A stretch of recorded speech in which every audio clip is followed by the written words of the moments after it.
Assalamualaikum warahmatullahi wabarakatuh. Halo semuanya, salam sejahtera bagi kita semua.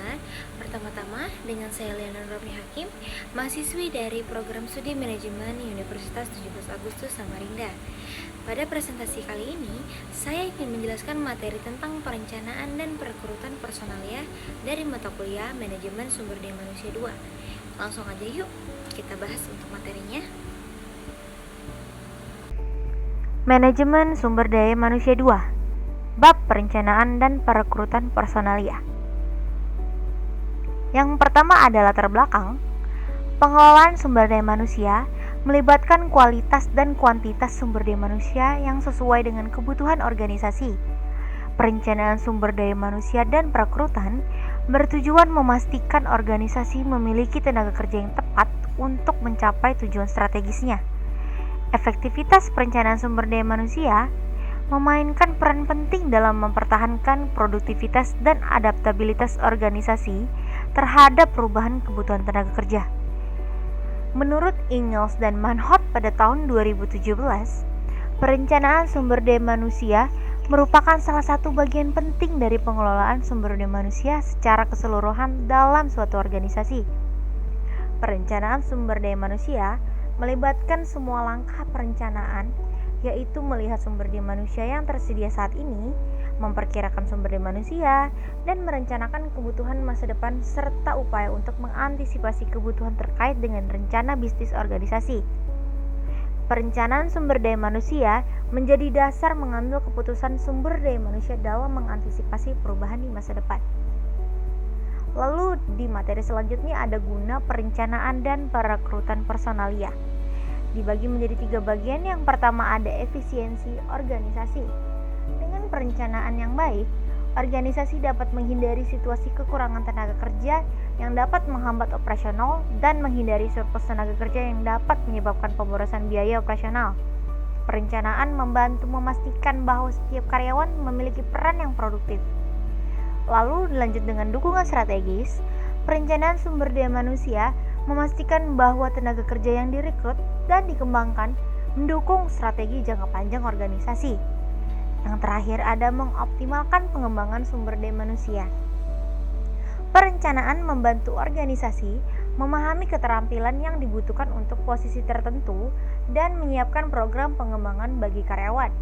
Dengan merencanakan jalur karir dan pengembangan karyawan, organisasi dapat memastikan adanya penerus untuk posisi strategi tersebut. Lalu lanjut dengan tujuan dari perencanaan sumber daya manusia.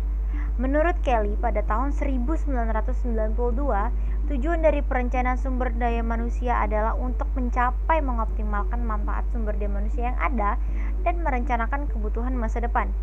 Perencanaan sumber daya manusia melakukan identifikasi kebutuhan pengembangan individu karyawan sehingga dapat berguna di masa depan.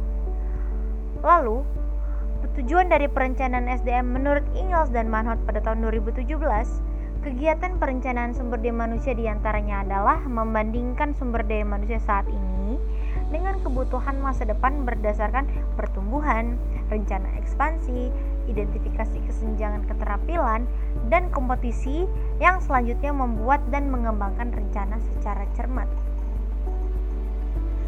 Pada gambar berikut bisa menjelaskan yaitu efektivitas perencanaan SDM. Perencanaan SDM yang efektif adalah orang yang tepat, waktu yang tepat, kemampuan yang tepat, maupun tempat yang tepat.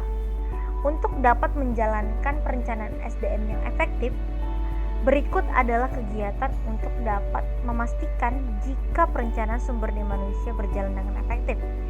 Hal pertama yang dapat kita lakukan adalah mempersiapkan inventarisasi tenaga kerja yang ada. Apa sih inventarisasi itu?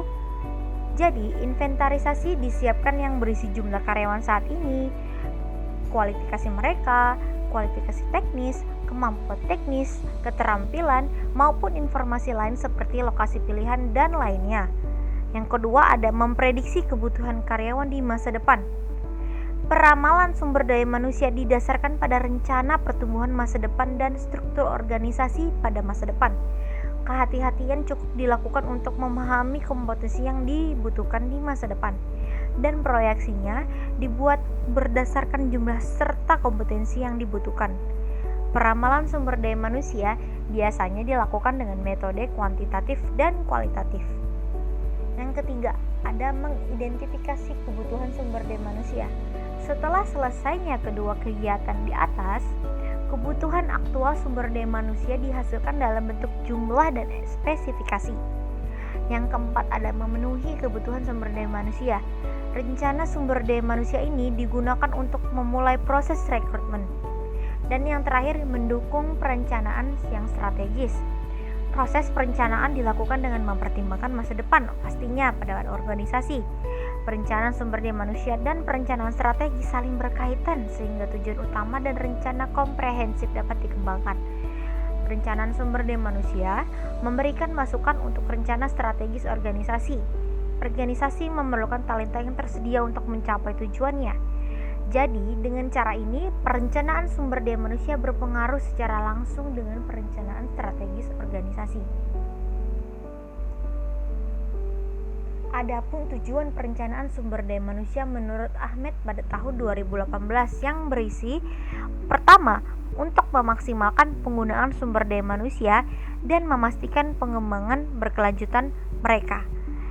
Yang kedua, ada untuk mengamankan kapasitas produksi yang diperlukan untuk mendukung tujuan organisasi.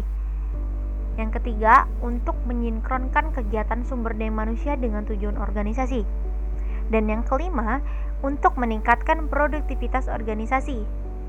Jadi, perencanaan sumber daya manusia telah menjadi fungsi yang strategis dan sangat penting bagi organisasi. Hal ini diperlukan tidak hanya untuk mencapai tujuan dan sasaran, tetapi juga untuk menciptakan keunggulan kompetitif saat ini. Adapun metode untuk perekrutan personalia. Perekrutan adalah proses menemukan pelamar potensial dan mendorong mereka untuk melamar lowongan pekerjaan yang ada atau yang diantisipasi. Menurut Guerri dan DeVeiter pada tahun 2012, perekrutan yang baik memerlukan efektivitas dengan melakukan penyaringan awal terhadap karyawan berdasarkan minat mereka terhadap organisasi. Upaya perekrutan harus selaras dengan rencana strategis perusahaan dan metode proses rekrutmen yang dipilih juga harus efektif. Adapun metode perekrutan yang biasa dilakukan oleh organisasi yaitu perekrutan internal maupun perekrutan eksternal. Untuk internal sendiri, banyak organisasi mempunyai kebijakan untuk mengisi posisi di atas entry level melalui promosi ataupun transfer. Untuk eksternal sendiri, jika tidak ada kandidat yang cocok tersedia dalam organisasi, organisasi harus melakukan rekrutmen eksternal. Perekrutan adalah proses menarik kandidat yang memenuhi syarat untuk suatu peran pekerjaan. Praktik perencanaan sumber daya manusia dalam mengelola sumber daya manusia. Proses perencanaan sumber daya manusia tidak hanya berkaitan dengan proyeksi permintaan tenaga kerja atau proyeksi turnover karyawan, tetapi juga membantu dalam perencanaan pensiun, perencanaan suksesi, dan penggantian secara sistematis. Perencanaan sumber daya manusia juga membantu meningkatkan efisiensi karyawan dengan memberikan peluang seperti transfer, deputasi, rotasi, promosi, dan lain-lain. Rencana tersebut membantu individu karyawan memperjelas peran dan tanggung jawabnya untuk mencapai tujuan organisasi. Pertumbuhan dalam berbagai sektor industri di Indonesia telah memberikan banyak tantangan. Perencanaan sumber daya manusia adalah proses pengembangan strategi untuk mengatur ukuran dan keterampilan sumber daya manusia sesuai kebutuhan organisasi. Perencanaan sumber daya manusia membantu organisasi untuk meramalkan, merekrut, mempertahankan, dan mengoptimalkan penempatan personel yang dibutuhkan untuk memenuhi kebutuhan bisnis. Tujuan dan untuk merespon perubahan lingkungan eksternal seperti teknologi, persaingan, dan lain-lain. Dalam perencanaan sumber daya manusia diperlukan evaluasi praktik rekrutmen yang formal dan teratur untuk memberikan hasil yang baik di masa depan. Mengevaluasi praktik rekrutmen memberikan kesempatan bagi perusahaan untuk mengetahui kebijakan dan program mana yang terbukti bermanfaat bagi perusahaan dan mana yang tidak. Pengaruh perekrutan pada kinerja organisasi sendiri yaitu pentingnya perekrutan yang efektif. Di sini kita dapat menyadari perekrutan itu sangat penting untuk keefektifan suatu organisasi. dan memberikan dampak pada efisiensi organisasi maupun peningkatan kinerja pada suatu organisasi seluruh karyawannya sendiri, dan itu pun dapat memberi keuntungan bagi perusahaan tersebut. Kesimpulannya, perencanaan dan perekrutan personalia merupakan elemen krusial dalam manajemen sumber daya manusia yang bertujuan untuk memastikan organisasi memiliki tenaga kerja yang tepat dalam jumlah yang sesuai untuk mendukung pencapaian tujuan strategis. Proses ini tidak hanya membantu mengurangi biaya operasional melalui pengelolaan tenaga kerja yang efisien, tetapi juga mempersiapkan organisasi untuk menghadapi perubahan lingkungan bisnis yang dinamis.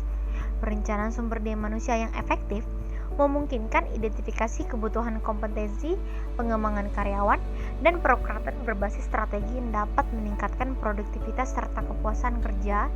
Dengan demikian, organisasi dapat menjaga daya saing, mendorong inovasi, dan menciptakan keunggulan kompetitif yang berkelanjutan.